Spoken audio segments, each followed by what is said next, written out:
बगैर दस्तावेजात अफगानिस्तान को पाकिस्तान दाखिले की इजाजत नहीं दी जाएगी, सरताज अजीज। कायद मुत्तहिदा के मामले में वजारत दाखिला बरतानिया से राब्ता में है, तर्जमान दफ्तर खारजा। सी पैक मंसूबा ऐसे पोशीदा रखा गया जैसे इनके बाप दादा का कारोबार हो। परवेज खटक वफाकी हुकूमत पर बरस पड़े। सवात में गैरत के नाम पर नौजवान संसार, खातून के वालिद और देवर ने जंजीरों में बांध कर पत्थर मारे।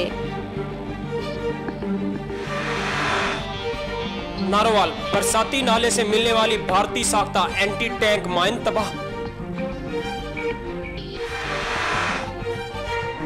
कराची के जिला गरबी में पीटीआई अचानक मुत्तहिदा से मिल गई, मुस्लिम लीग नून का एहतजाज।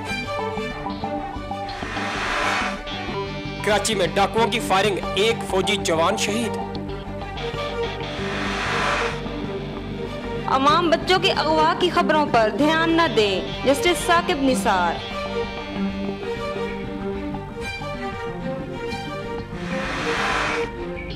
कराची के अवाम और सिक्योरिटी अदारों ने खौफ का बुत तोड़ दिया, मुराद अली शाह।